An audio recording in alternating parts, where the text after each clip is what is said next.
we're back. It is so cold outside today. I don't know if you can hear, but the wind is crazy.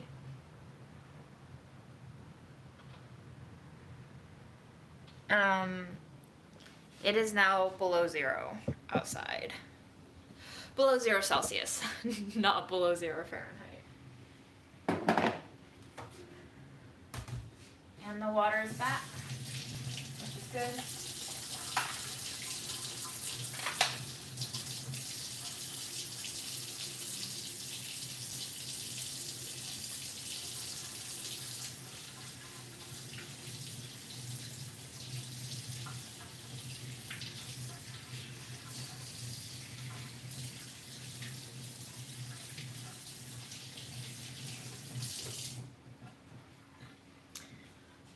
Lala complained today. Well, she didn't really complain, but she was like, next time bring me more youtiao. So we're gonna make a bigger batch of youtiao dough today. I don't have a lot of flour, so I might be subbing with whatever other flour we have. And I have a little nugget of dough from the last batch. We're gonna just kind of like use it as a starter of sorts to carry it over from week to week. I wish I had more dough to carry over, but alas, I do not. So, let me see.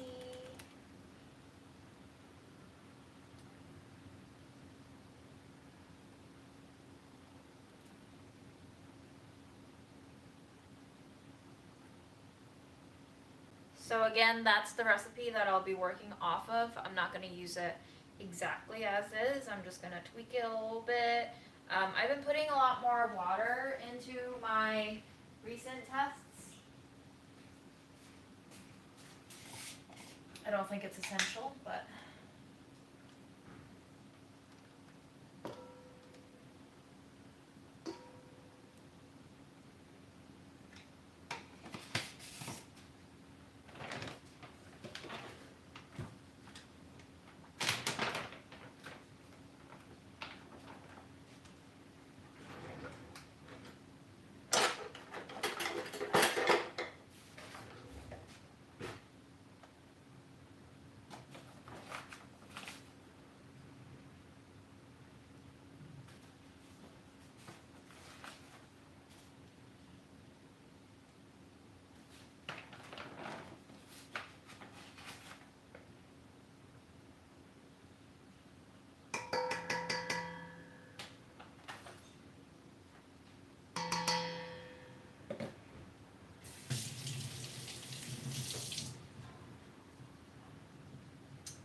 over 2¼ cups. If I double it, that's 4½ cups.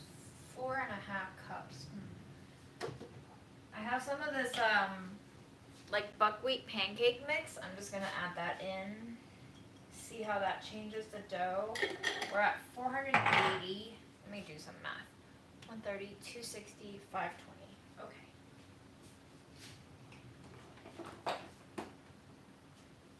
We'll add in a little bit of spelt.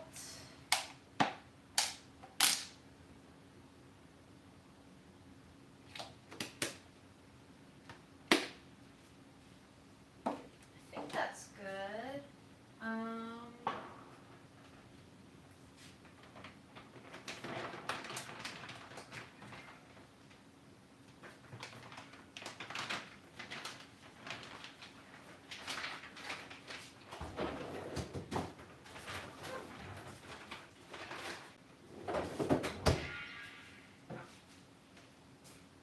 Gonna add a little more arrowroot starch.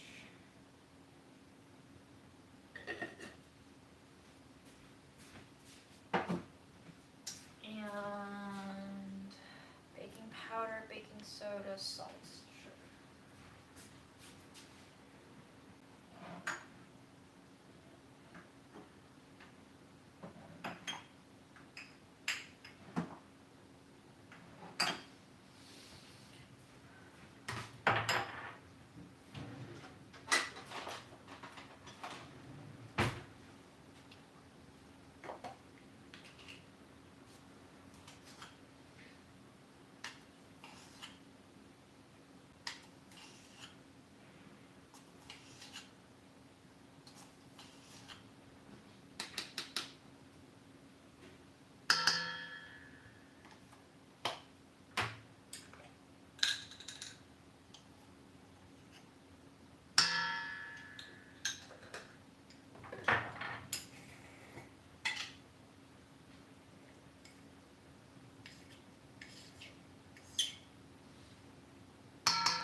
Freddie left?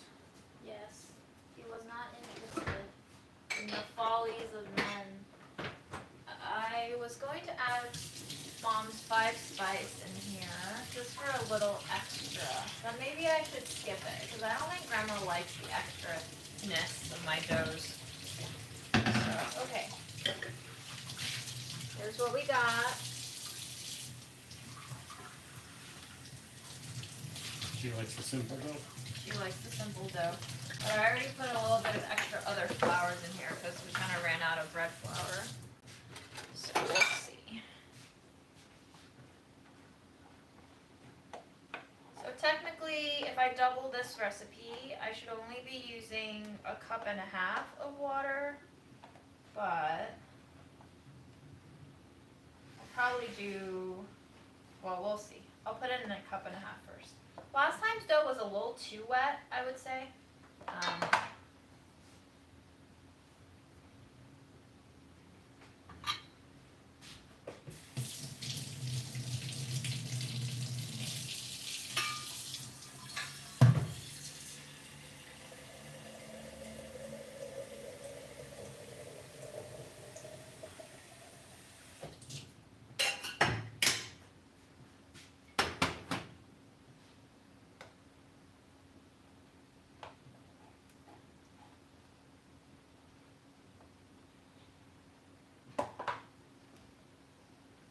Give everything a stir first because I want to distribute the starches with the flour so the starches don't clump as bad. Obviously also good to distribute your baking powder, baking soda, and salt.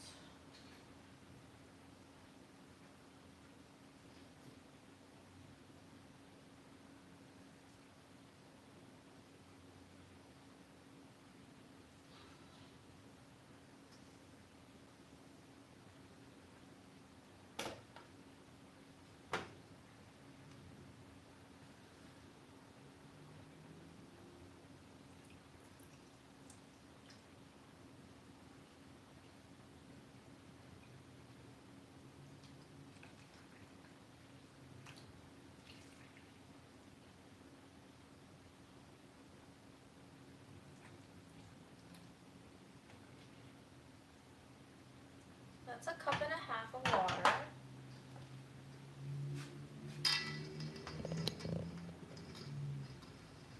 Oh, it makes me happy to know that you guys like these lives, of course.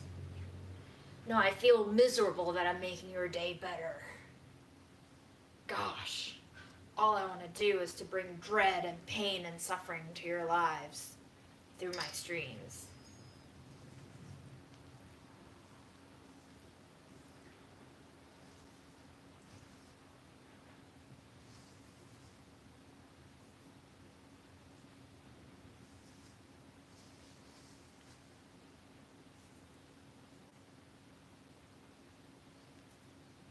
So as you can see, this is a very stiff dough with just 1.5 cups of water, which works. It does produce youtiao, but I feel like lately I've been yearning for a slightly airier type of youtiao, which I find really, really helps if you add more water. So we're gonna go ahead.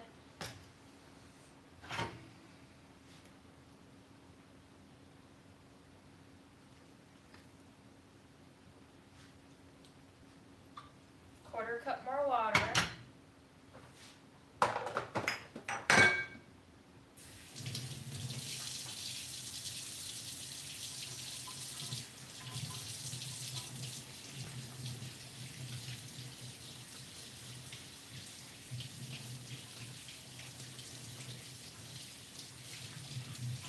Yes, I do apologize for the last stream. I was not anticipating walking and streaming to be that hard, but given the weather conditions, it was terrifyingly hard. I was also very disappointed that I took out the selfie tripod stick and then my phone ended up dying after 26 minutes or something like that. But at least you guys got to see the compost bins before I got cut out, huh?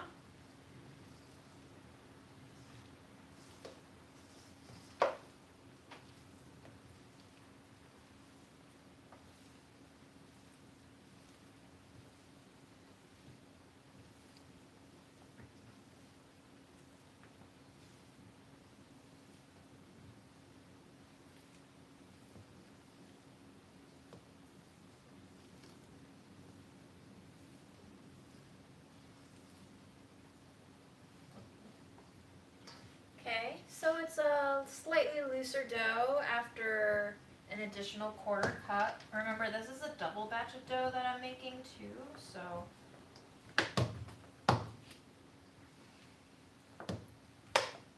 That means I've only added 2 extra tablespoons per that recipe.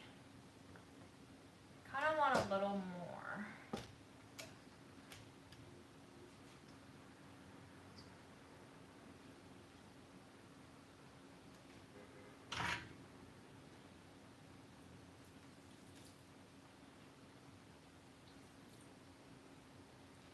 Okay, another quarter cup, and I think we're going to stop here. So this means that for the single batch of dough, you would add a quarter cup more to get this consistency I'm arriving at, which is starting to feel too loose again. But after it rests, it might be okay. We'll see.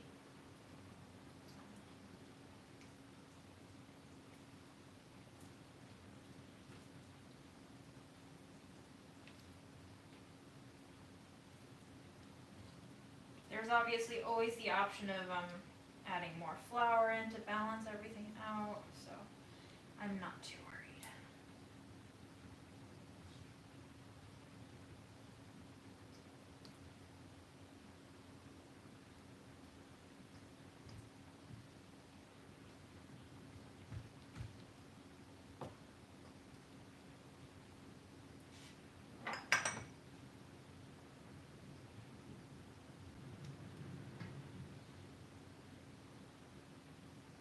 Wow, it's life is hard with just one hand. Okay, maybe not. Just got dough on my cashmere sweater, all good, everything's great.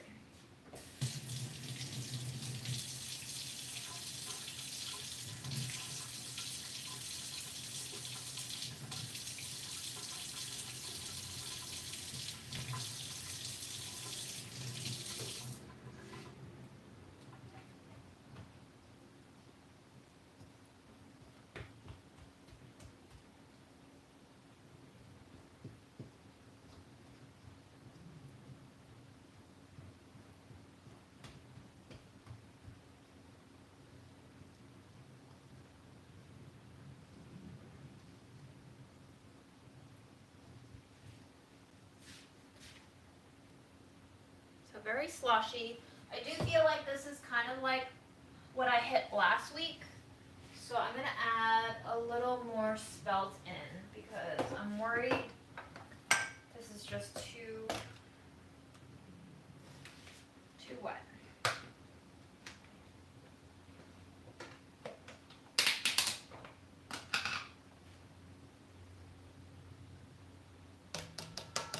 So 1/3 of a cup of flour.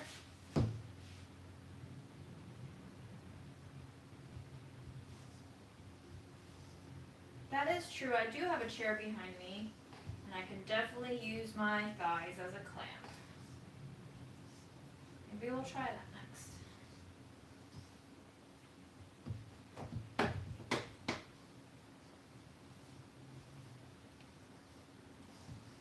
Okay, I think I'm happy with this consistency.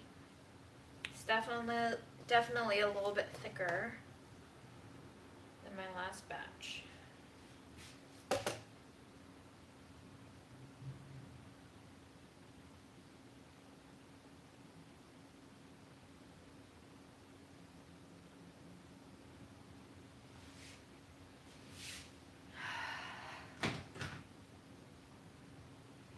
There we go.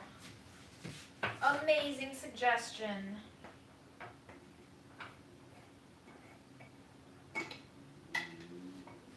Oh, I'm cooking in cashmere because this was one of the sweaters Mom left me, and she always insisted, she always liked to buy cashmere on sale. It would be her pride and joy to get cashmere on sale. So she would always tell me, just take them. And I would always say, you know, Mom, I'm not a cashmere person. They're just too fancy schmancy for me. I don't feel like wearing it and dirtying it, and you know, they have to be dry clean. And she's like, just wear it. and don't worry about it, and you know, just treat it however you want. So now I'm just wearing cashmere every day at home, getting oil all over it, splattering it up, and ruining it, and wearing it.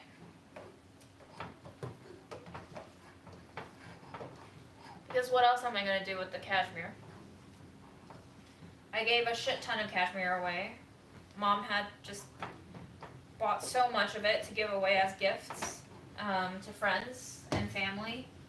But I had to clear out the house. I had nowhere to put them, so I gave them all away. I hope the people who got them enjoy them. And that's that.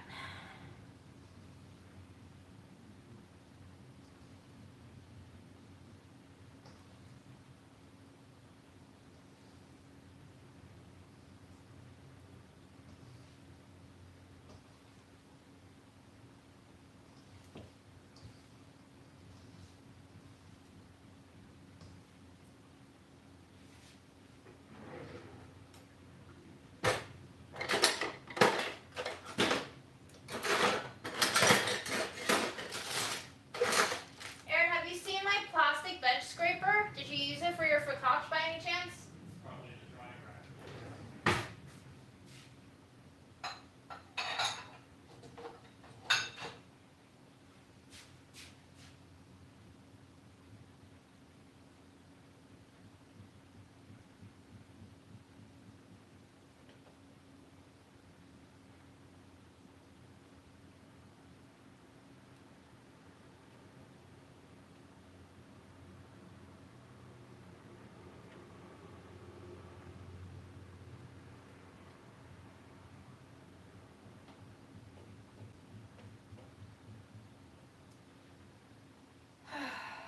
Okay, guys, you know, I don't think numbers lie that much. They can certainly lie sometimes, but I was looking back on the viewership numbers for those lives where I got really mean and pissed off at Aaron, and they are very high numbers, which I think kind of proves my point that people are here for drama, even if they're not the vocal ones. Should I come over and start some shit? No, even if they're not the ones who adamantly type in that they're not here for drama and that I'm toxic and whatnot. Like, people live for it. We are a generation and a culture brought up on reality TV. Like, there's just no denying that drama is a part of our DNA now, our mainstream pop culture DNA. How about every live stream where I trigger some drama and your numbers go up, I get like 30%. I'd rather not trigger drama because it's kind of tiring for me to be angry. Dude, you gotta respect the grind, respect the hustle. I don't want to hustle or grind because I'm already like a little emotionally unstable stick. So you can snap me in two very easily these days.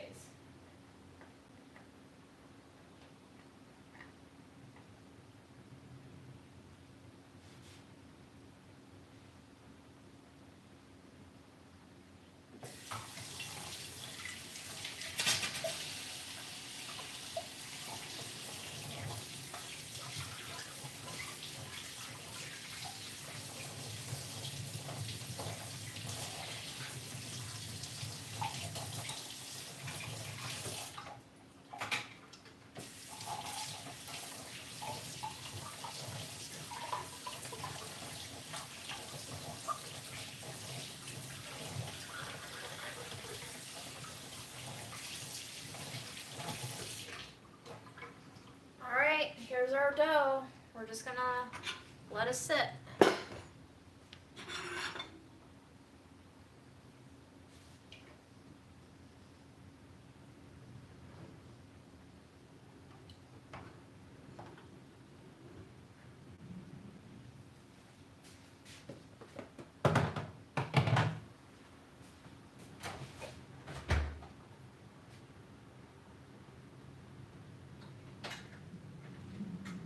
Were you satisfied by the mac and cheese? Yeah, it's good. Do you want any more rice? I'm about to heat some up for myself. Rice. Yes. Now you can have that. I think I'm going to microwave my leftover tomato and egg and a little bit of rice. I don't know if I'm I'm gonna be cooking much else, guys. There's not really a lot going on in my fridge today. I think I did a pretty good job of doing that Thursday clean out, and it's mostly just shredded, oh, zucchini though. If they wait 3 hours, they can watch me bake focaccia. If you wait 3 hours, Erin will be baking focaccia. But there will be nothing for us to show you in those 3 hours, unfortunately. It's just gonna be me doing dishes.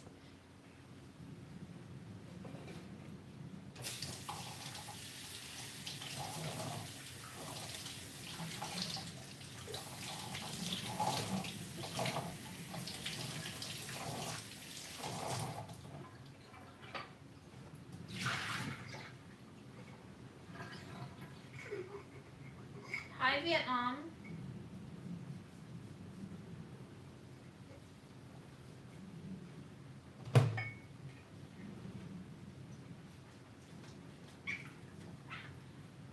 Why is my white balance all of a sudden like sunset orange? I don't understand.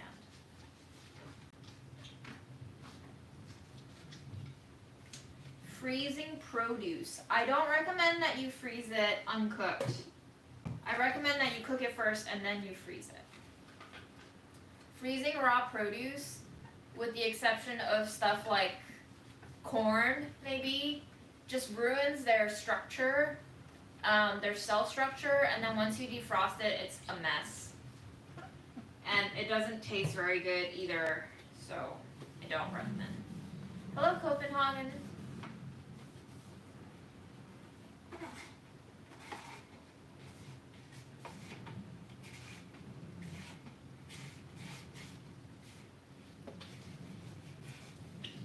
It depends on what kind of produce we're talking about. It really depends on the water content of your produce. Like, I've frozen hearty stuff like carrots and squash and sweet potatoes before, but it makes them taste very strange. It even changes not only the texture but the taste of it.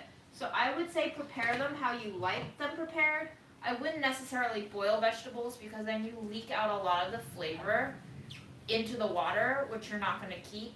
I would say either steam or roast and then freeze.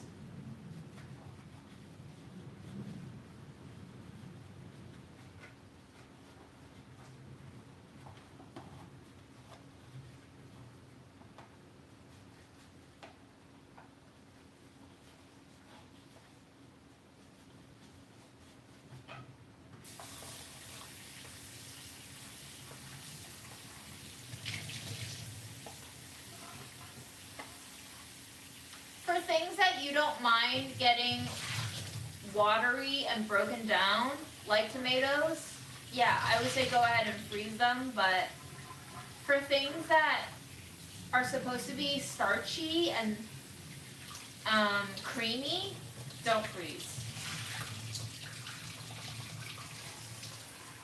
Or cook and freeze. Cook first and then freeze.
Two cups of leftover congee. What's in the congee?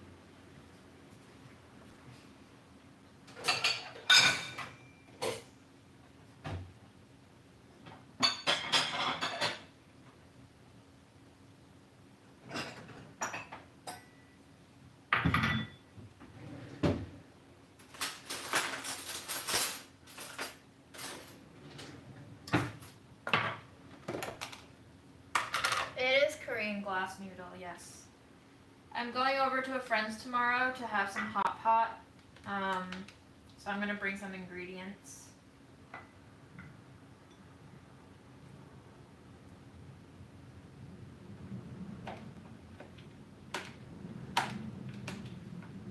I'll leave you some rice in case you want to make some stir-fried rice.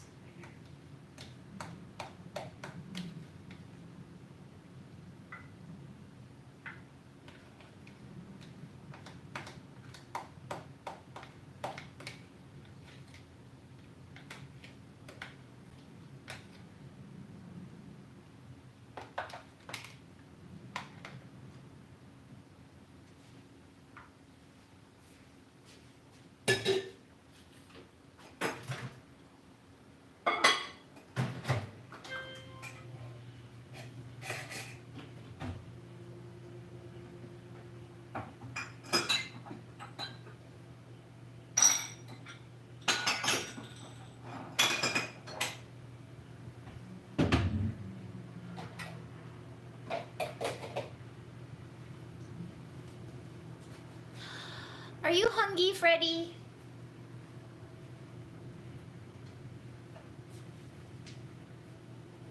You want a treat?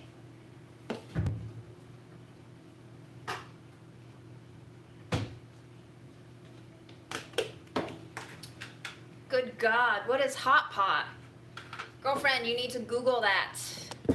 It is basically just a pot of flavorful broth that you then blanch or boil raw ingredients in, anything from meat to veggies to other things, and then it's like a communal eating experience that is tableside.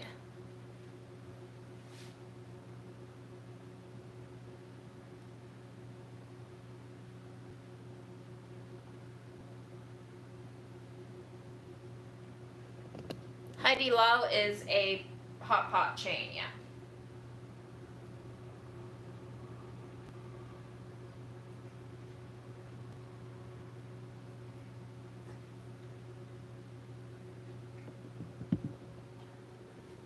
Hot pot isn't really exciting food. Most of the flavor comes from your dipping sauce that you assemble yourself.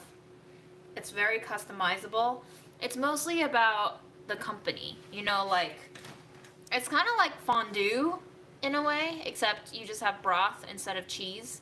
And it's just mostly about like gathering together and eating a bunch of stuff that is communal but also personalized, because you can pick what you put in the pot and you can pick what you want on your plate and you can pick your sauce.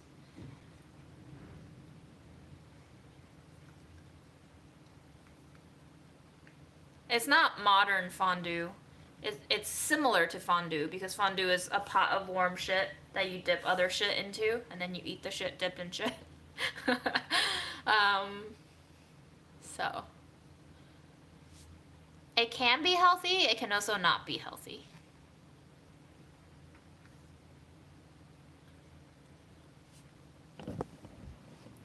I am feeding Fred freeze-dried turkey food. It is very expensive.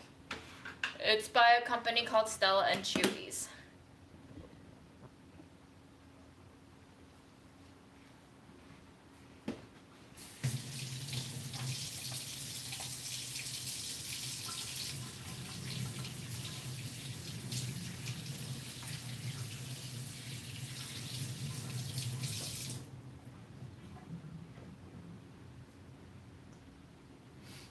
You can make scallion oil, you can make scallion pancakes, you can put in different stir fries.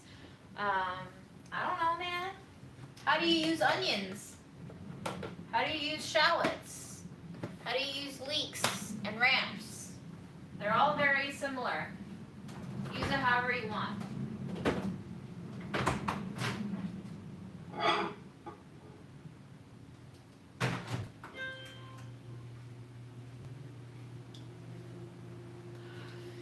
I have nothing to say anymore. I think we're just gonna eat.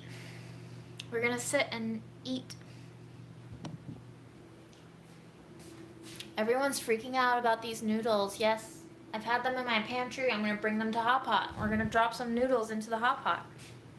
I'm also gonna bring some bean curd. I'm gonna go out and probably buy some either lotus or radish. I'm gonna bring some carrots. I don't know.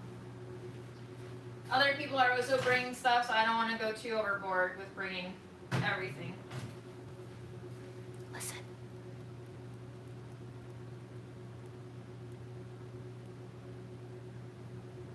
Sizzle, sizzle.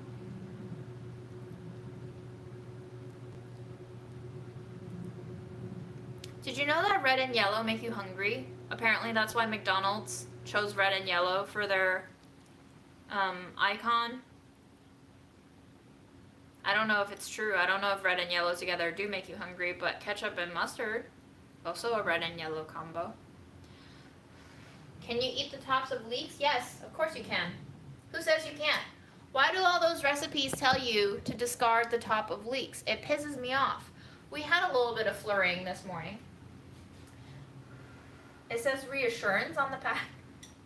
I would love some reassurance.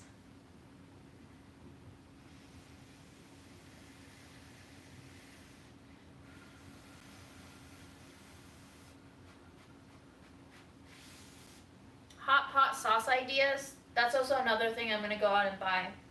You can have hot chili oil, you can have sesame oil, you can have Chinese sesame paste and peanut butter, obviously soy sauce, but the one thing that I always associate with hot pot condiment is called sha cha jiang, and it's translated as like barbecue sauce on the packaging, but it tastes nothing like American barbecue sauce. It's kind of this very unhomogenized sauce that looks a little bit like shredded pork floss clumped together in this very deliciously umami rich oil. So it separates into the oil on top, and then you have these kind of like meaty fibers that are just soaking in that oil, and I don't know how to describe it. It's kind of like meat jerky sauce.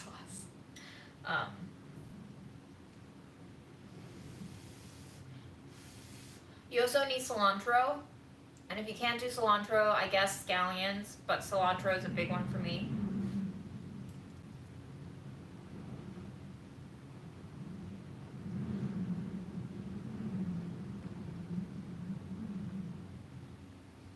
I don't know if maybe I've had samjang, but I don't really know the flavor well enough. If it's equal parts miso and gochujang, what's not to like?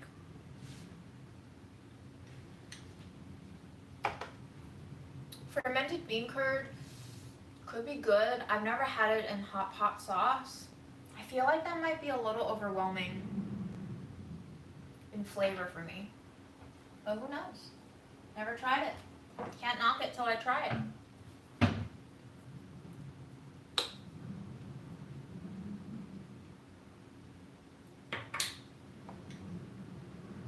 Out of all the spices that were found in Mom's pantry, the white pepper still has a shit ton of flavor. I don't know what it is about it, but like Mom's five spice smells and tastes a little bit like dirt, which is why I threw out most of it. Had to be done. She has these packets of ground cumin from China that I feel like expired 10 years ago, potentially. But they still taste really good and smell really good. So your mileage may vary when it comes to spices expiring, so-called. Hoisin sauce, I feel like is very Cantonese, because hoisin sauce, at least the way that it's sold in America, is very sweet, and I can't imagine my parents thinking hoisin sauce is their favorite sauce for hot pot. I feel like Southern Chinese cuisine leans on a much more sweet palate than Northern China. So, I mean, hoisin also sounds a lot like Cantonese. It doesn't sound like Mandarin, because in Mandarin, hoisin sauce would probably be pronounced haixian sauce. So it probably is a Cantonese thing. Linda, I don't know what you mean by veggies flour. I don't know what veggie flour is. I'm sorry. You keep asking, but I don't know what it is. So I don't have any ideas for you.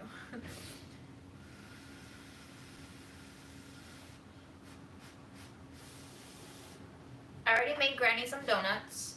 I gave her a pot of fresh frying oil after a week of depleting our last batch. And I just made some dough for her new donuts with a little bit of buckwheat, which she might hate, but she'll have to deal with it. She was complaining that I didn't give her enough, so I need to like double up the fried donut intake for Grandma.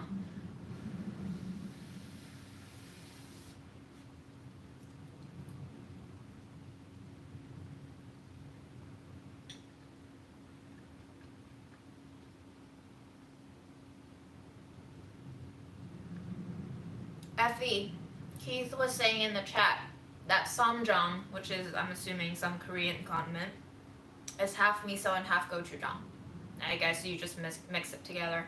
I'm sure it's not Japanese miso. I feel like it's probably like Korean miso, which I might have a little bit in my fridge. But I'm sure you can substitute one for the other.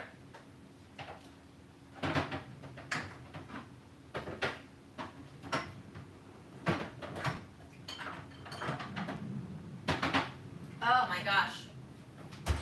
See, this is what I mean when I say I don't know Korean food. I have samjang. This literally says samjang right here. So I guess this is wheat flour, soybean, corn syrup, salt, onion, sugar, garlic, fructose, koji seed, and ginger. I don't associate this with half gochujang because it's not very spicy and there's no chilies in it. So I always feel like gochujang should have a little bit of heat, and this one doesn't. But I like it. It's all good. Hi, Freddie.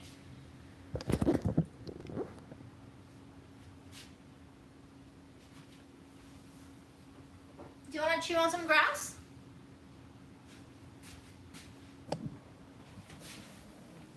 Oh, you did? Did you destroy these? You destroyed those? They look bent. Go ahead. Bury your face in it.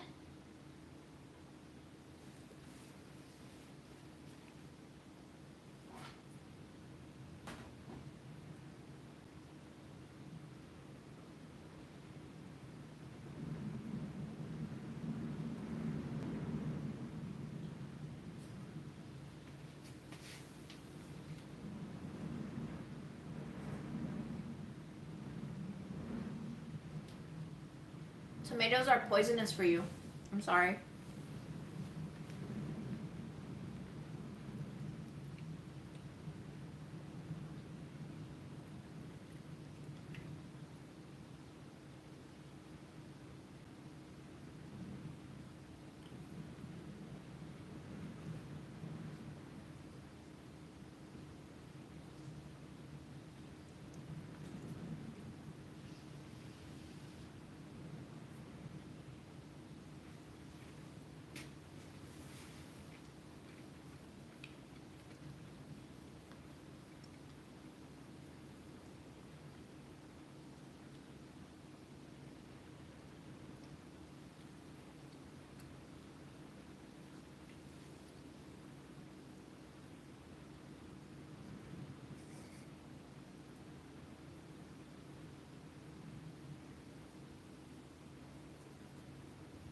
That's the spot, Fred, huh? That's the spot? You like your chin scritchies? Yes. Yes. Yes.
I'm eating tomato and egg over rice. It's just very simple stir fry. It's a staple that my mom used to make for me.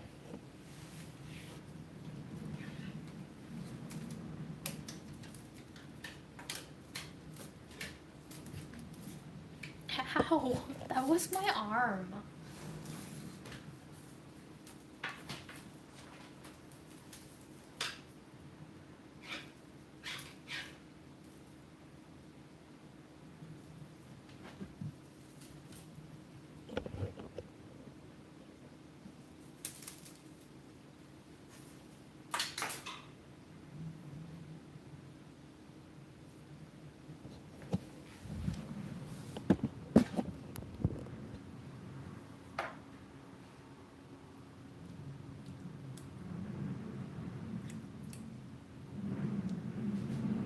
Can you fucking hear that wind? Holy shit.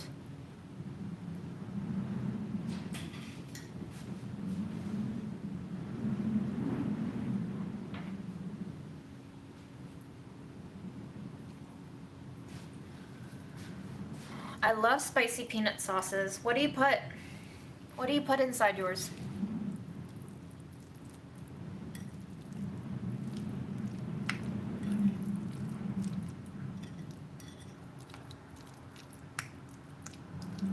Any kimchi to go with my rice dish? I don't know. I mean, I have some daikon pickles, but I don't really have kimchi.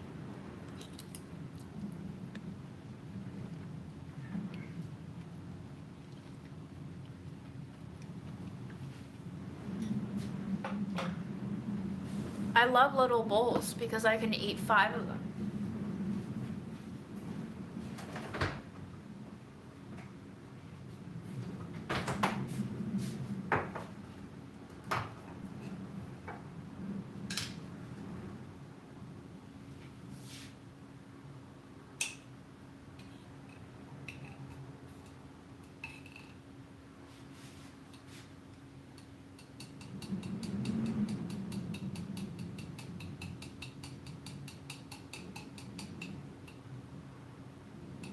And what don't you like about your peanut sauce then?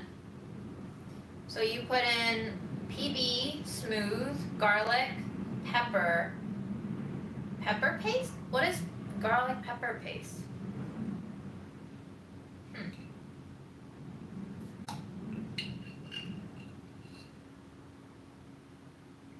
Like sambal? No, that's not garlic. That's just chili.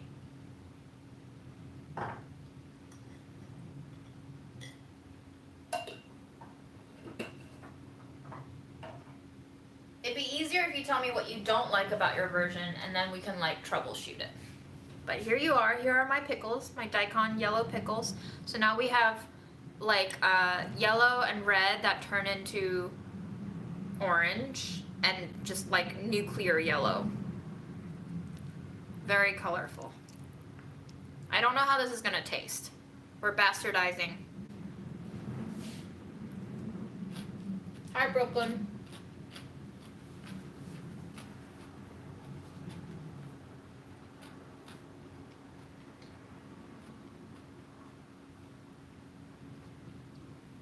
Pickle is good. Thank you for the kimchi suggestion. I don't have kimchi, but pickle is good.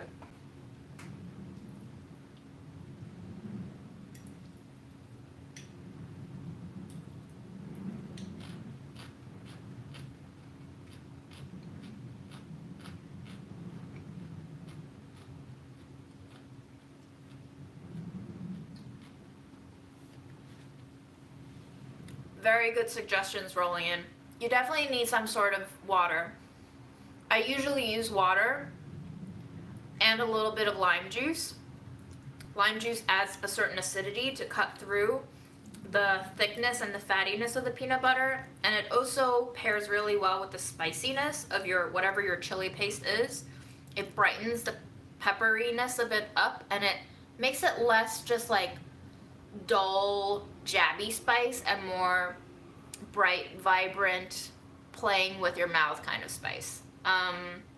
Makes it come alive. So you definitely need a little bit of acidity. I also add a little bit of sugar, so it's not It's not a bad thing if you can only find sweetened peanut butter. However, I usually start with natural peanut butter. I don't like to use Jif or Skippy's. Those peanut butters yield a peanut sauce that is very commercial tasting, meaning it tastes not only sweet but also plastically so. So there is a difference, I think, between adding my own sugar and using peanut butter that already comes sweetened. I don't make kimchi because I mean, I can make white kimchi. I've tried to make bastardized kimchi before. I don't really know how to make quote unquote proper kimchi. But for the red kimchi, you need a lot of pepper flakes. That thing makes my hands flare so bad. It's just not worth it for me to buy it, eat it, and then suffer. And it's definitely not worth it for me to make it and suffer twice during making it and then during eating it. So it's not for me. Bye, Freddie. I didn't even see you come in.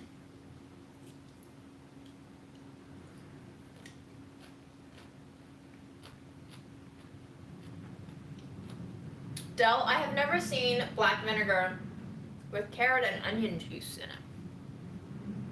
Seems abnormal. To me. What brand is it? Does it have Chinese characters on there?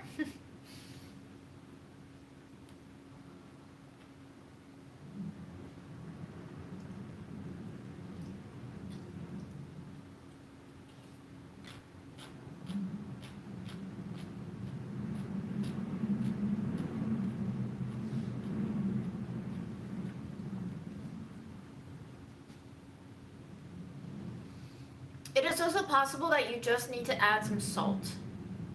If you're not using fish sauce, either you want to keep it vegan or fish sauce seems too fishy to you and potent, you just need to add some sort of salt in. It's very possible that the peanut butter itself and the hot sauce that you're using don't have enough salt to balance everything out and make it taste good.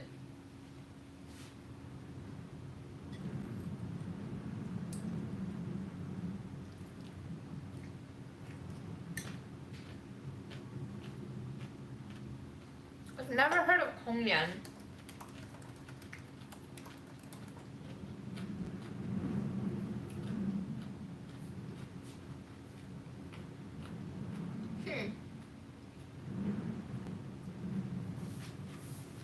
This stuff?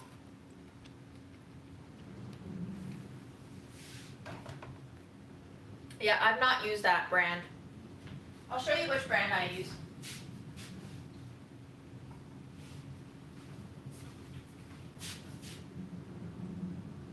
This is what I use.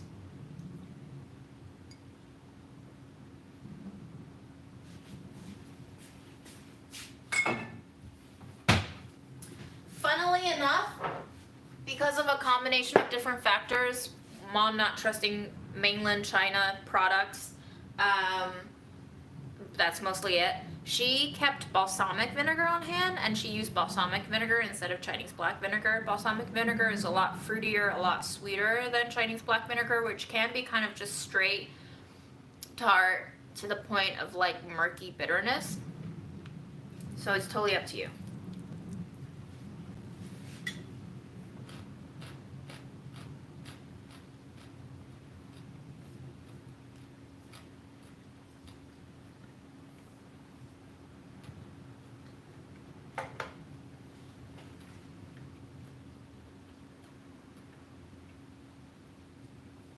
Shrimp paste is way more potent than fish sauce.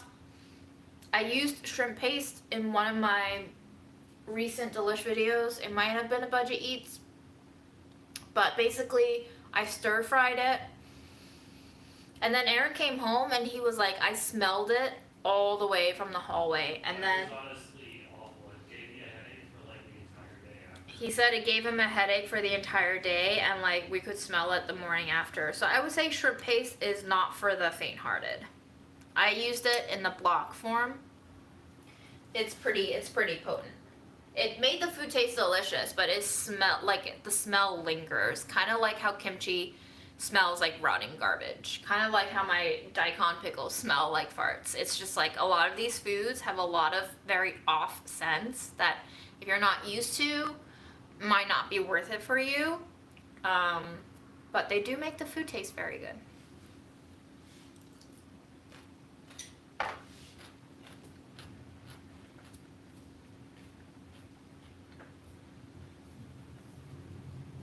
You can tell us the brand name of your garlic chili paste.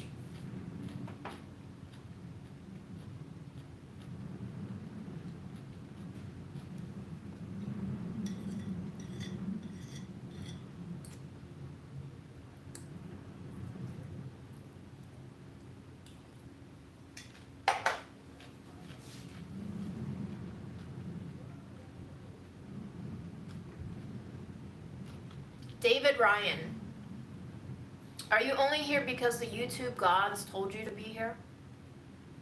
Do you trust them? Keith, I have lived for the most part in Queens, but I also spent like a year in Brooklyn.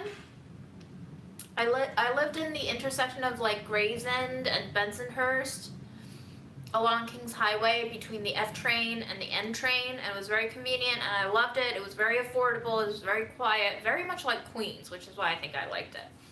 Lived very close by Jewish bakeries in Kensington and a very Chinese community in Bensonhurst, not too far away from 8th Avenue, and just a lot of good grocery prices.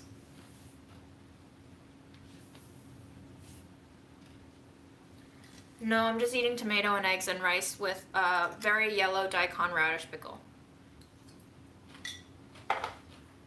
Is Patel Brothers Bangladeshi?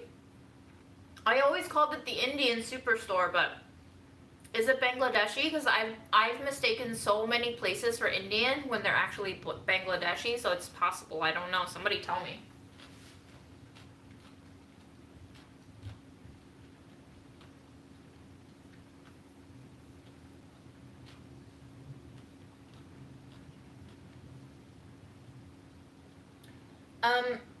We moved because it was too. Patel Brothers is Indian. The Patel. founder is from Gujarat, India. Okay, Patel Brothers, Aaron has confirmed is Indian. We moved out of Brooklyn because it was deep Brooklyn.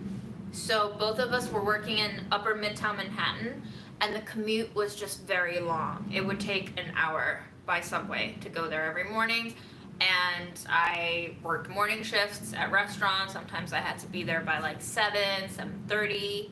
And it just became a little bit unsustainable for me. And also, it was a very long haul to go see my mom. She lived in Queens Village, which is like almost Long Island. And to get from deep Brooklyn to East Queens, there is unfortunately no single subway line besides the G that connects Brooklyn to Queens, which made my trip to see mom via the subway like 2.5 hours long. Because I would take the F train from like basically the basin of Brooklyn, way down bottom, wind through Manhattan, cross into Western Queens, and then take it all the way to the end of the F line in Jamaica, Queens, and then get off and then have to get on a bus to get to her. So after a year of it, I was just like, no point. I was living in Brooklyn because I was working on Coney Island, so that commute was very nice for me for a while. It would only be like 20 minutes by train, but after I left that job, there was just no point to staying in that part of Brooklyn. I think tomato and egg is a very Asian mom thing to make, and I am so glad because it is so good. Is tomato and egg like the Asian chicken noodle soup?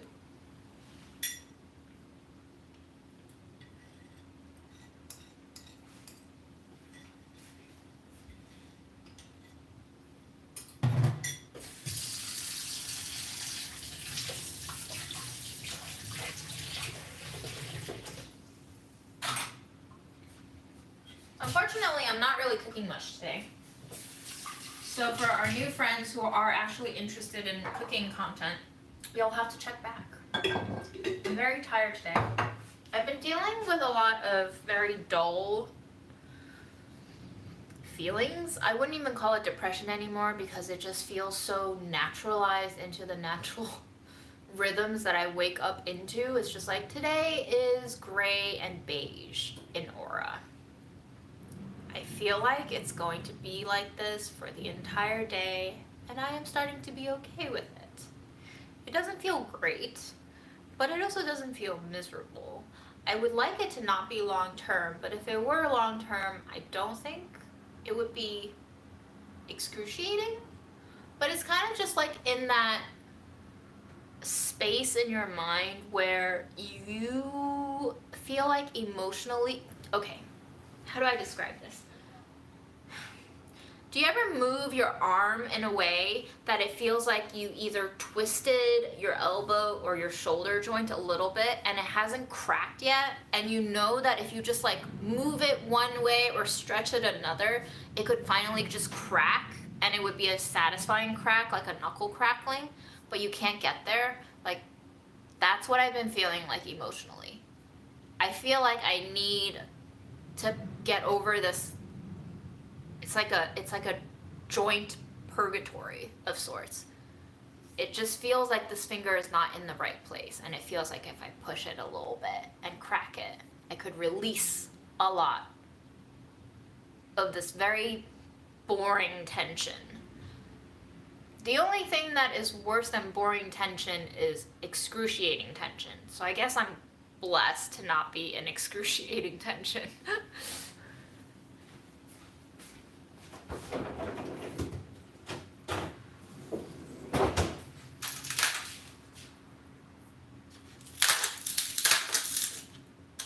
And you know what? I guess I didn't even think about this, guys. But I guess I do have grandma now. But I was like, I guess if mom's no longer alive and I don't have to see her all the way out in bumfuck East Queens near Long Island, I can just move to anywhere else now. But I do have to take care of grandma still. So I will probably be staying in Queens for a while.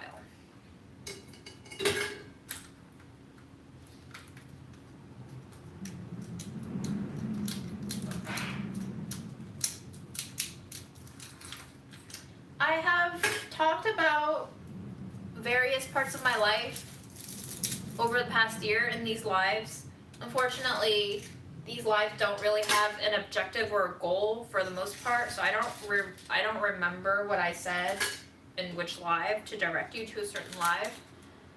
But I graduated college in 2011. I went to teach abroad in China for a year, came back to New York, worked 8 months in a FEMA-funded project called Project Hope, doing Hurricane Sandy community outreach, and then I was like, fuck this. Bureaucratic red tape makes me burn inside like nothing else. And then I left and started working in restaurants and was kind of like bumming around in restaurants for 4.5 years before I realized my body's not going to be able to handle this. I don't care about becoming a chef, and I don't care about owning my own restaurant, and I don't care about James Beard Awards or Michelin stars. So I don't even know why I'm working for minimum wage in environments where the best thing for you to be is a human machine. I stayed for a long time because I worked with a pastry chef whose work I really, really admired and still do. She works in Jersey City now. I don't think I could move to Jersey City. I don't know why, but I think Queens and Brooklyn, specific parts of Brooklyn, is where I want to be. So after 4.5 years of being in restaurants and like knowing that I had to leave the industry for at least the last 2 of those years, I finally made the transition into food media and stayed doing food, which I do really like, but just not in a restaurant environment. Restaurants are really fucked up.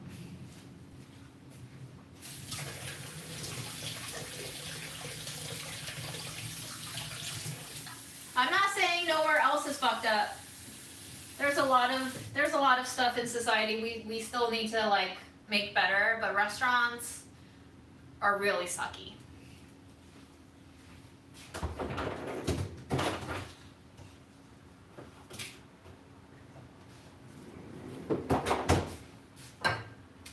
I spent $100 on tea in the past month. This is a matcha covered soba.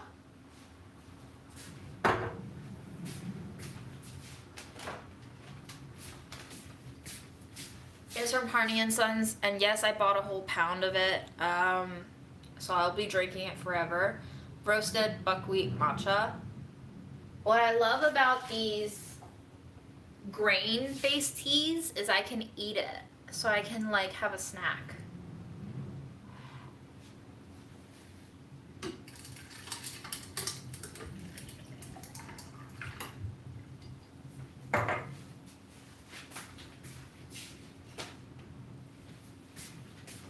Why is it that there are so many bad dentists out there? I've had so many bad dentists.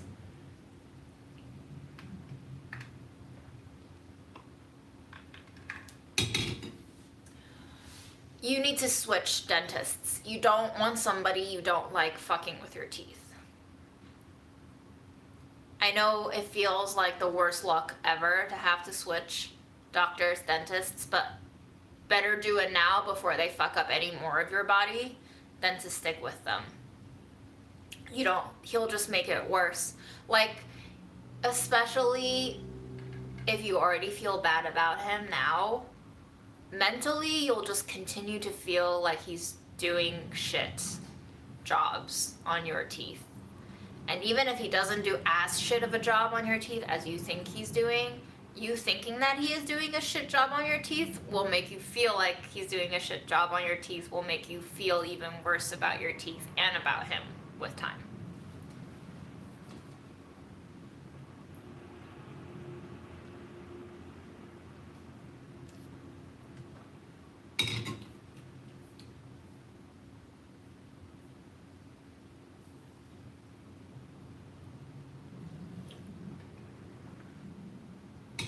How do you start food media? Good question. I took a internship with a food writer who was publishing her first cookbook and needed a recipe tester, and I interned for her for maybe just like 2 months-ish. I had applied to Delish 6 months before and heard nothing back, and then after I interned for her, I reapplied again and name dropped her, and it turns out that the food deputy editor at Delish at the time knew the author that I was working with, and so connections, I guess, is how you get into food media. Either that or you're a white girl, because food media loves white girls. Yeah, that's it. I don't have any advice for you. Just keep knocking on doors until you get let in.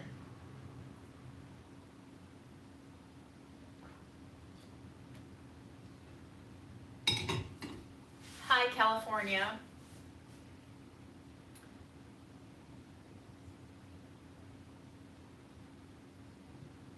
The writer was Lindsay Maitland Hunt. I have her second book on my bookshelf here.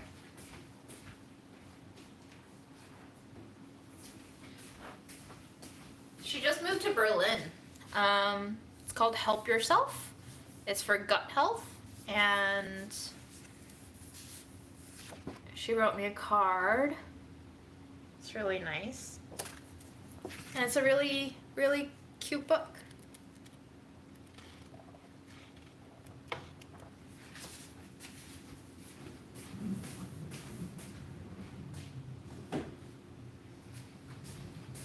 Oh, now my entire kitchen smells like farts because of the daikon.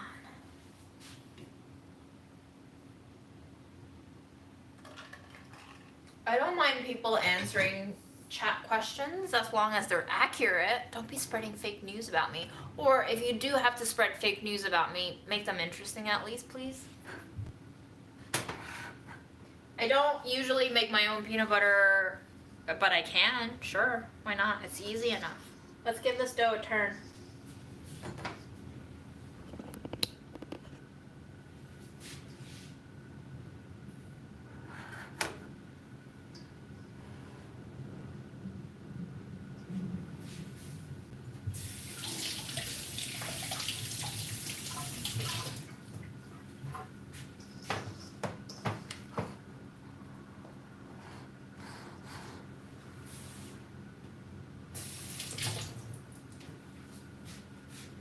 So when food media calls people pro chef, that's usually just for SEO purposes to drive search. It's not like we're actually so-called pro chefs. Like, I've been called a pro chef before on Delish videos, but I'm not a pro chef, y'all. You are a pro chef. I'm just a cook. You cook professionally. You make food professionally. Can I be a pro cook? That's a chef. A chef is French for chief. It comes from the military breakdown of the kitchen organization. Okay. It has a very hierarchical status as a person who is in charge of other people. It's kind of like the general and the commander of an army. You're the chief of the Jew kitchen. I'm the chief of the June kitchen, yes. I am my own chef. I just don't like being called chef.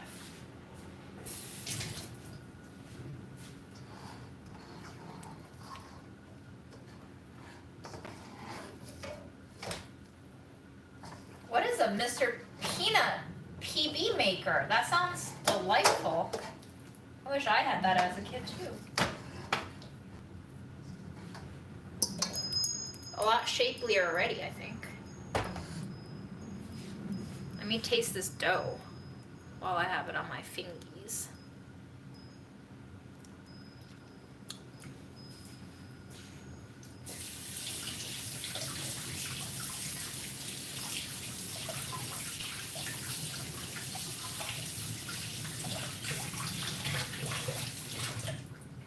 I like it. It's good.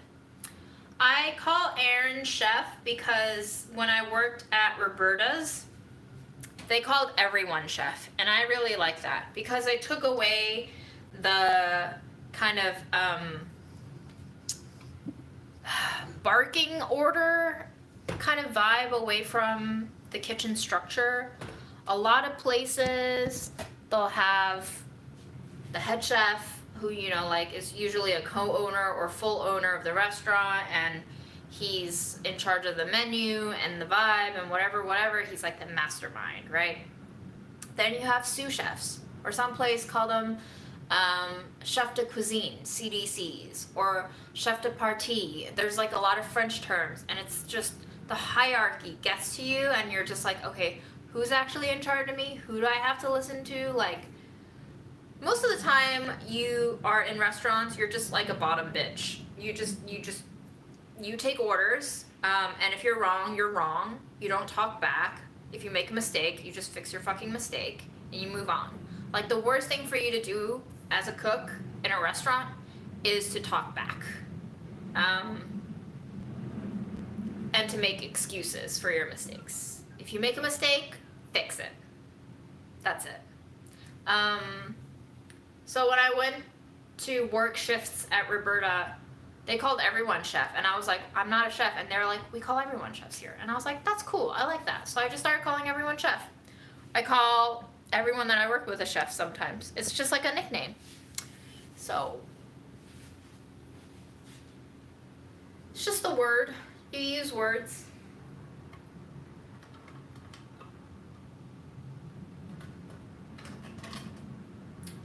That Mr. Peanut toy would have made my life perfect. It still might. I wonder if it's available on eBay. Hello, turkey.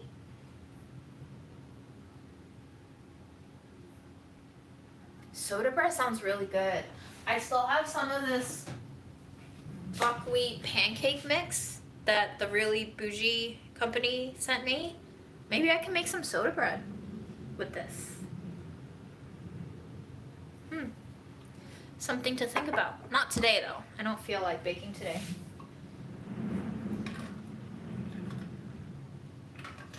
Do you enjoy splurging on bougie food experiences like 11 Madison or Per Se? You will never catch me in them because I will not be spending $600 on a single fucking meal. That is insane to me. $600 is what I made in a week in a restaurant, working overtime. And restaurants don't ever let you work overtime unless it's the holidays and shit is bananas. And knowing that a single meal can cost me a whole week's of pay after having worked 4.5 years in restaurants, I will just never be able to drop that kind of money and feel good about that meal. You know? I will go if some major corporation pays for my ticket. I will not be spending that money. No. I just don't think it would taste good to me because, like, mentally I'm already like, is this worth $600? Is this worth 280 jars of peanut butter? It's fucking not. So I can't do it. The psychology of my life is very intense, and if I have already convinced myself I won't like it for that price point, then I probably won't like it for that price point. I will, no matter how much money I have or make, always be somewhat psychologically poor because I've worked minimum wage jobs.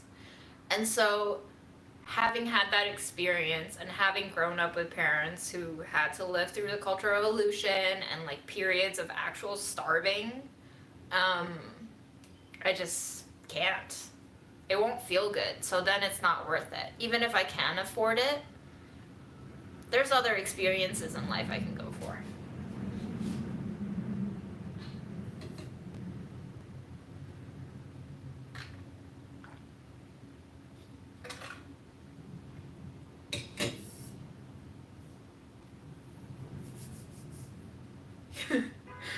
Supreme creative cook. I like that.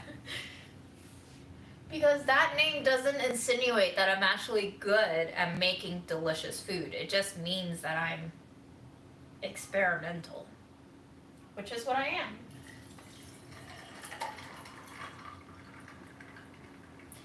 I spend $100 on tea and I can drink that tea for a whole year. If I spend $400 to $600 on a single meal that ends after 2.5 hours max, I don't know, guys. Maybe if you tell me I'm dying in 7 days, I'll go ahead and blow $10,000. Because fuck it, I'm dying, right? But not until I'm 7 days away from death. Oh, you found it on eBay. Wait, I have to go to eBay now. Mr. Peanut butter maker. What? Oh my gosh. Look at it. It can be mine for the price of less than 10% of a tasting menu. Does it actually work? It looks like it's made out of plastic.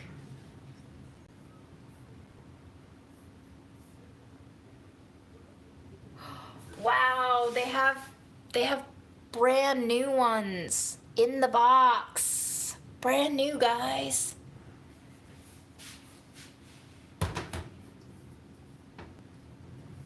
That's cray cray.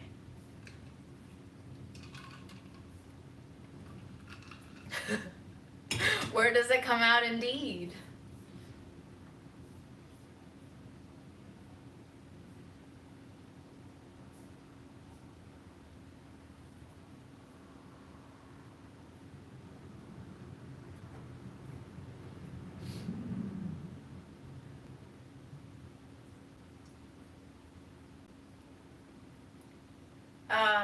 You're curious what I splurge on. Tea. The Vitamix Aaron splurged on for me after me talking his ear off for years about how we always have a Vitamix in the professional kitchens that I work in, and how it beats all other blenders out of the water. And then I think one year he was just like, here you go. And I was like, no way. And then I gave him a lot of shit for buying the squat container that's supposed to be more counter friendly, because the engineering on the squat container is just not as good as the tall container, which is the original container. Get the OG container, because it, like, the volume on the bottom of the tall container works with the torque of the blades much better, in my opinion. This one you need to scrape down a lot more, and you need to help it along. It'll still grind things down perfectly fine. It'll just not be as easy breezy. Which, speaking of easy breezy, this wind is insane.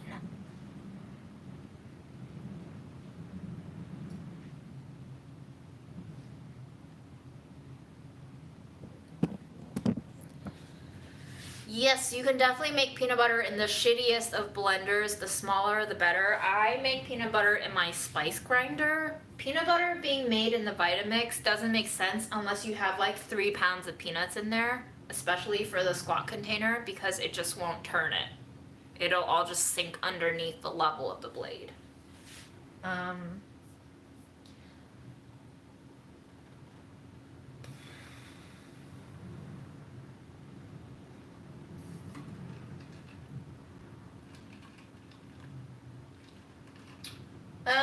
The Vitamix motor will start to smell like burnt oil if you let the motor heat up too much. It will also smell for the first couple of days that you use it, because it's brand new and the gears are going to turn at a very high velocity, and it's basically burning itself up. But after a while, the smell should kind of sink down a little bit more. I haven't had any issues with this. The container has not cracked. I've blended lots of grains in it, as you can see from Budget Eats. I've abused it quite a ton.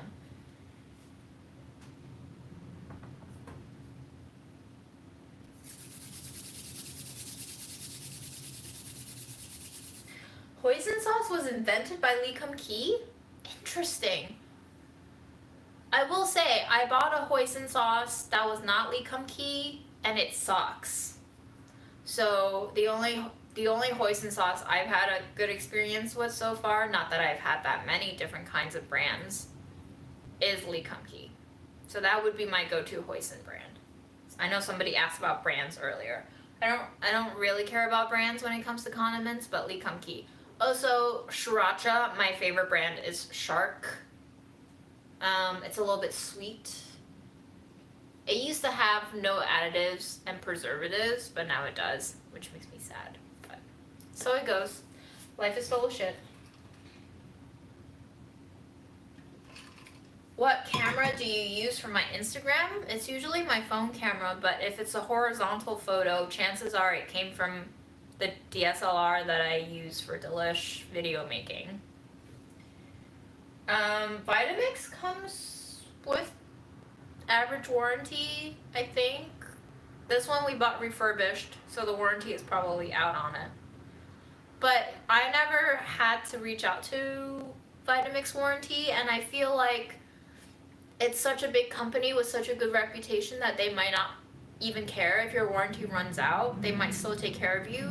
I had a Canon camera that experienced shutter death about a year and a half beyond its warranty, and they still just fixed it for me for free. All I had to do was pay for shipping, so that was quite amazing of Canon. I also, yes, you are correct. I do not buy new clothes anymore. I used to, but I think I stopped as of maybe 3.5 years ago. The only new clothes that I have now are the ones that my mom bought for me. So I only thrift now, which I get more joy out of thrifting. So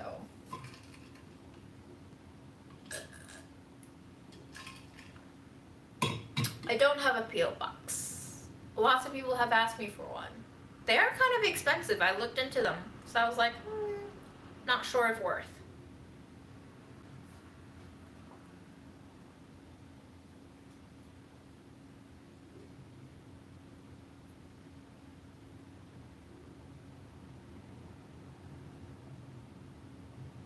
just got really dark.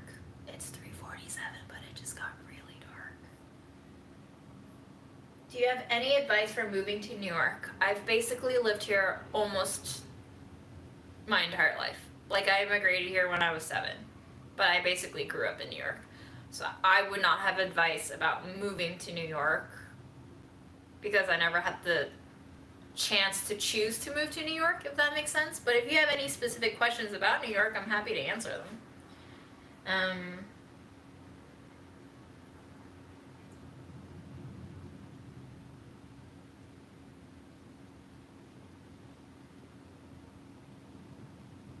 Do you have any thrift catch and release that you regret that you can remember? You know, if you had asked me this before my mom passed away, I probably could have given you like 3 or 4 because there have definitely been times where I'm like, damn, should have bought that. But no, my brain's a blank.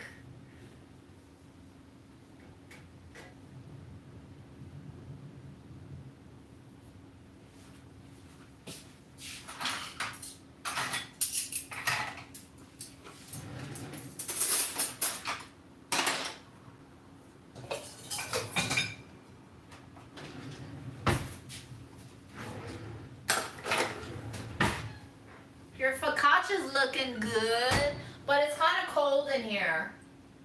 We can just have it go longer. It's pretty cold. Yeah, I feel chilies. What's the lowest the oven? I think 100. What do you think about it? I think I can turn it on for like a minute and then turn it off. Okay.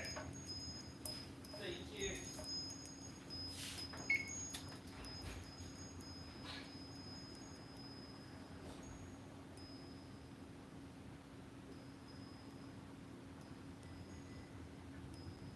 Charlie, do you live in New York? I don't know how chunky. Oh, it only goes down to 170, but I'll preheat it for a minute and then I'll turn it off. I don't know how chunky you are, that's your word.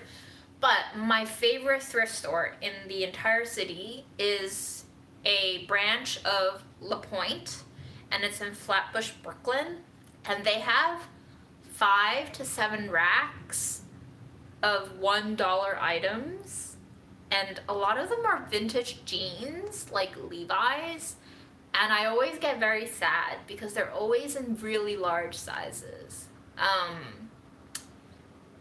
But if you live close to Brooklyn, you might want to check it out.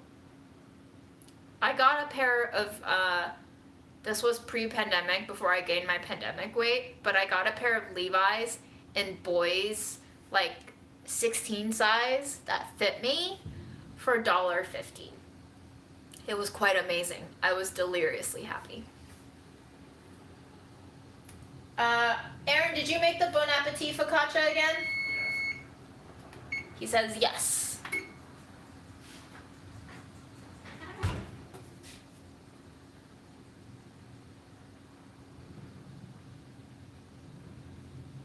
Is New York City the thrifting capital? I don't know. Okay, I don't know what kind of thrift stores you go to, but my thrift stores do not have $700 bags. Jesus Christ. Is it Brad's? I don't know. Maybe it's Brad's.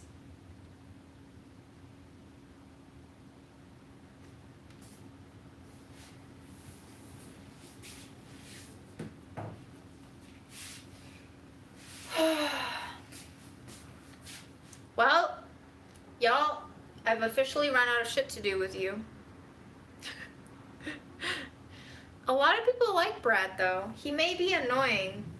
And I've heard that he's not a very nice guy in person, but this is all hearsay because I've never met Brad. You're really gonna tarnish Brad like that? No, but I'm just saying he's very adorable on camera, at least. His persona attracts people, which is why Brad's videos hooped in millions of views. So, you know, there's a lot of people who are great entertainers who might not be great people in real life, myself included. But There's also someone for everyone. You may not like them, but other people do.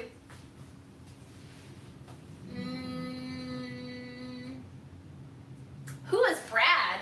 My lord. Brad Leone of the Bon Appetit Test Kitchen.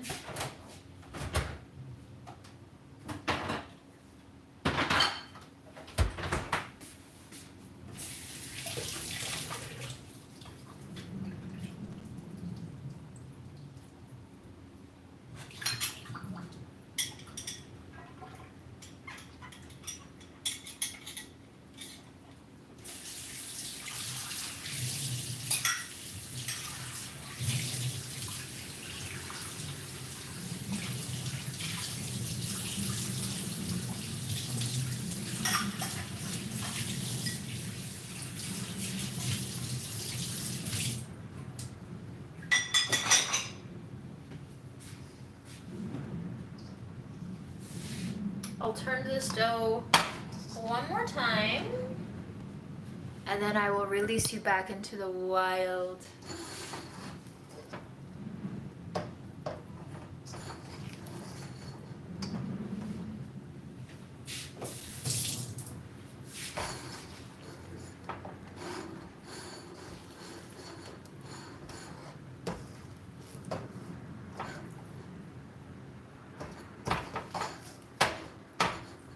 I don't know if it stopped raining, but I should probably go out and buy some ingredients for tomorrow's hot pot.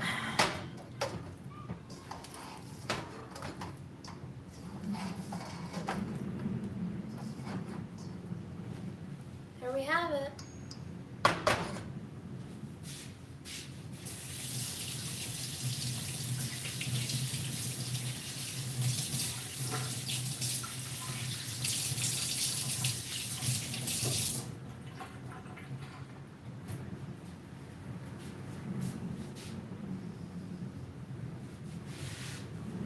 I'll give you a sneak peek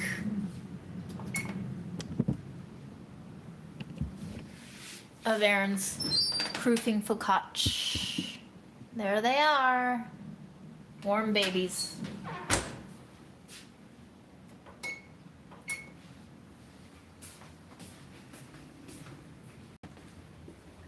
My God, dates and peanut butter is my life. After dates and tahini, and after peanut butter and bananas. Dates and peanut butter. Wake up, Freddie. Oh my God, you're so lazy. Let him sleep. Can I hug you?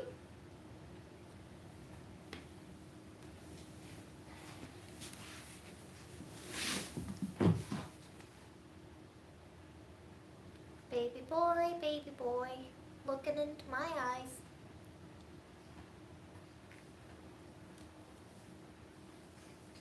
I want to hold you. He really didn't want to be held. Do you have treats? Oh, here they are. I'll give you a treat for that traumatic experience. Have I been on any dates? Yes. I'm 32.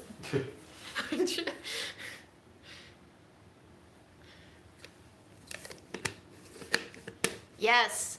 Is the time changing at 2 a.m. today? We lose an hour. Whatever that means. As if we can own time. I've made just boiled salmon and chicken for him before, but I don't have the supplements to make cat food necessary for him.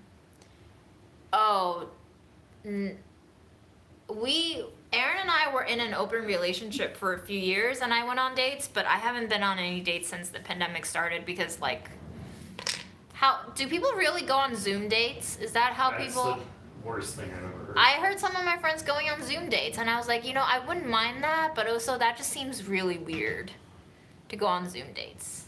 So. That should be illegal. I'm vaccinated and boosted, and I get PCR'd every week. My nose is like clear as ever because I have to go see my grandma. But No, I haven't. I've taken myself off all the dating apps. I recently went back on Bumble just to delete my profile because I found out somehow during the pandemic, Bumble had me listed as seeking marriage, which That's funny. I don't remember turning that on, and I got so pissed, I just deleted my entire profile.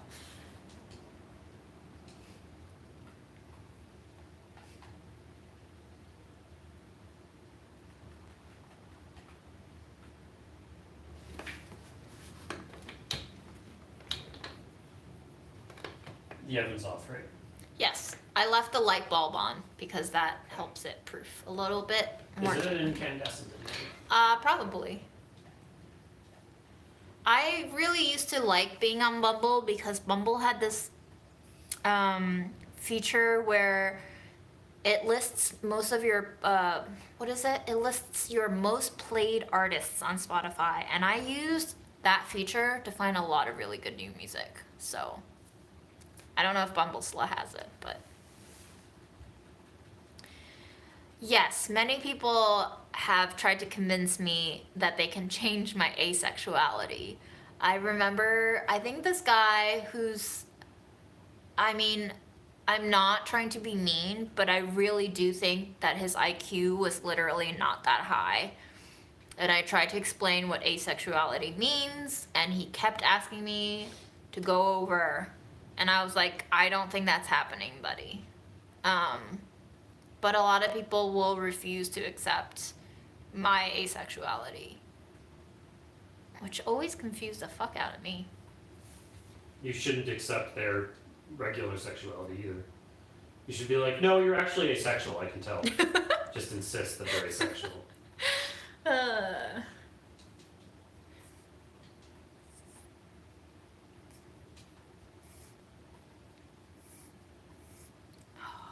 you hear sniffles? These sniffles.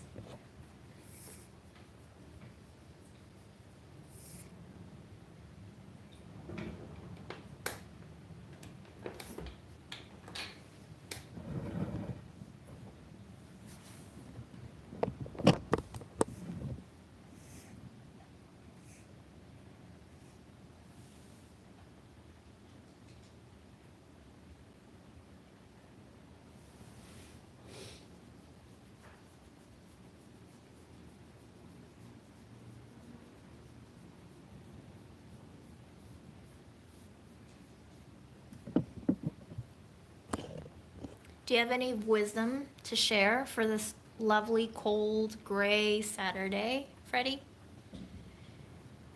Freddie would crush it on the dating apps. Is there a cat dating app?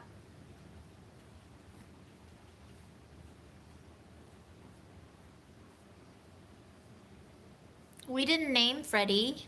He came with the name Fred. So we just kept it. We thought it was a lovely name. Right, Fred?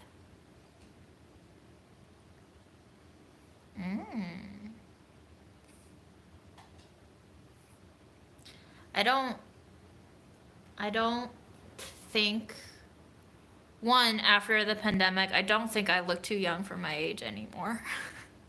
I think I developed a lot of wrinkles and sadness in my face. And I do feel like I've aged quite a bit in the last few years. But no, I don't think I've attracted extremes on the dating websites. I mean, it also depends on who you swipe right on, right? You won't really match unless you swipe right on them too. So it takes two to tango. Freddie is around 11. Apparently when we adopted him last year, almost 1 year since you've been with us, Fred, he was about 10. It's an estimated age, so. Fred does sleep on Aaron's blanket sometimes, but I think Aaron's blanket is a very special material that it doesn't feel as temperate as my little micro suede blanket feels. So I think the micro suede kind of holds his body heat a little bit better, and Aaron's blanket might feel a little bit colder. So, you like this blankie? How come you're the only one who makes biscuits? Can I also make biscuits like this? What do you think of my biscuit making skills, Fred? Would you hire me? Can I be your assistant?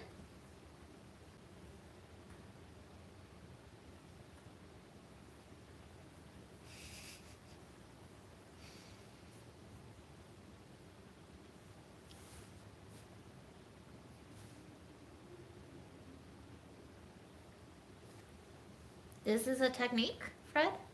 How do you push forward? Do you push forward like this? Okay, he's bored. All right, folks, I believe we've reached the end of our content today. Please take your vitamins. Please drink your water or your tea. Please stay warm.